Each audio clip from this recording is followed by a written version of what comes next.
정리하면 지니어스법 발효로 우리나라에서도 달러 스테이블 코인이 해외 대금 결제 수단으로 사용될 가능성이 대단히 높아졌습니다. 우리나라 현행 외국환 거래법에 따르면 달러 스테이블 코인으로 해외 대금 결제를 하는 것은 불법일 가능성이 높습니다. 하지만 우리나라 외국환 거래법 제도가 이러한 행위를 언제까지 불법으로 놔둘 가능성은 낮고요. 제도 개선을 통하여 양성화될 가능성이 높다고 봅니다. 안녕하세요, 황인욱 변호사입니다. 드디어 지니어스 법안이 상하원을 통과를 하고 트럼프 대통령이 서명까지 했는데요. 이렇게 미국에서 스테이블 코인이 법제화가 되면서 우리나라에서도 스테이블 코인에 대한 기대감이 커지고 있습니다. 오늘은 스테이블 코인과 외국환 거래법에 대해서 이야기를 해보고자 합니다.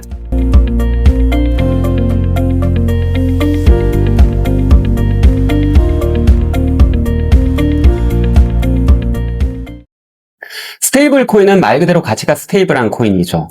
비트코인 같은 가상자산은 가치 등락이 심한데요. 스테이블 코인은 가치가 달러 같은 법정 화폐에 1대1로 고정되어 있기 때문에 가치가 안정적이고 그렇기 때문에 지급수단으로 많이 사용이 됩니다. 예를 들어서 테더사가 발행하는 USDT나 서클이 발행하는 USDC가 대표적인 예죠. 이런 발행사들은 1대1로 가치를 유지하기 위해서 발행한 스테이블 코인만큼 달러 자산을 쌓아놓는다고 합니다. 지니어스법은 스테이블 코인의 법적 지위를 인정하는 대신에 정부가 그만큼의 규제를 하겠다는 것이거든요. 규제의 핵심은 담보자산에 있습니다. 스테이블 코인을 발행하는 회사들은 발행한 스테이블 코인의 가치만큼 달러 자산을 보유하거나 아니면 그만큼의 미국 국채를 구매해서 보유해야 될 법적인 의무가 있습니다. 지니어스 법안이 발효되기 이전에 테더나 서클 같은 회사들도 달러 자산을 담보자산으로 보유를 하고 있었는데 지니어스법은 이것을 법으로 강제하겠다는 것이죠. 문제는 달러 스테이블 코인이 우리나라에서도 많이 사용될 것 같은데 현행 외국환 거래법상 불법일 가능성이 높다는 겁니다. 왜 우리나라에서 많이 사용될 것 같냐? 일단 무역대금 결제 수단으로 많이 사용될 가능성이 높죠. 실제로 러시아 금융위기 때 러시아에 중고차 등을 수출한 국내 업체들이 수출대금 회수에 어려움을 겪었었는데요. 이때 스테이블 코인으로 수출대금을 회수한 사례들이 많이 있습니다. 해외 직구에서도 달러 스테이블 코인이 사용될 가능성이 높습니다. 미국에서 스테이블 코인이 법제화되면서 아마존이나 메타 같은 빅테크 기업들이 자체 스테이블 코인을 발행할 가능성이 높거든요. 이 경우에는 우리나라 소비자들이 아마존에 직접 접속을 해서 상품을 구매를 하고 대금을 스테이블 코인으로 결제할 가능성이 높죠.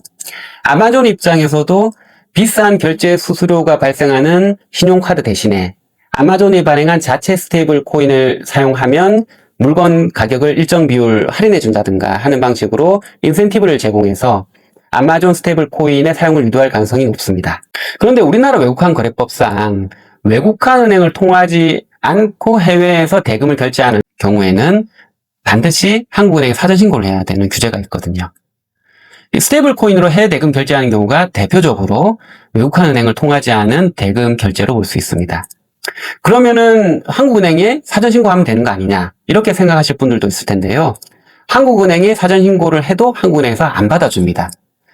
즉 사전 신고를 할 방법이 없기 때문에 결과적으로 현행 외국환 거래법상 스테이블 코인으로 해외 대금 결제를 하는 것은 불법이 될 가능성이 높은 거죠. 우리나라 외국환 거래 법제가 스테이블 코인으로 해외 대금 결제하는 것을 언제까지 불법으로 내버려 둘 것 같지는 않고요. 언젠가는 제도 개선을 해서 양성화시킬 거로 봅니다. 문제는 그 방법인데요. 방법 중에 하나는 스테이블 코인을 지급수단이나 외국환의 개념에 포섭시켜서 전면적으로 규제를 하는 방안을 생각해 볼 수 있겠죠. 하지만 이것은 현실적으로 어렵다고 봅니다. 왜냐하면 지급수단이나 외국환 거래의 매매는 원칙적으로 라이선스 받은 사업자만이 할 수 있고 개인 간에 이것을 하려면 사전 신고를 해야 되거든요. 따라서 스테이블 코인을 지급수단이나 외국환의 개념에 포섭시키게 되면 결국 스테이블 코인 매매하는 것 자체를 똑같이 규제를 해야 되는 문제가 생기죠. 이거는 우리나라 외환당국에서 감당하기 어려울 거로 봅니다. 다음 방안은 이런 스테이블 코인을 통한 해외 대금 결제를 예외적으로 허용을 하되 이 업무를 라이선스 받은 사업자만이 할 수 있도록 하고 그 내역을 사업자가 외환당국에 주기적으로 보고하는 방안일 수 있겠죠. 개인적으로는 이 방안이 가장 현실적인 대안이라고 봅니다. 앞으로도 제가 관련 동향은 주기적으로 파악을 해서 구독자 여러분들께 전달 드리도록 하겠습니다. 영상이 도움되셨다면 좋아요, 구독하기 눌러주시고 의견이나 궁금한 점 있으시면 댓글로 남겨주시면 답변을 드리도록 하겠습니다. 감사합니다.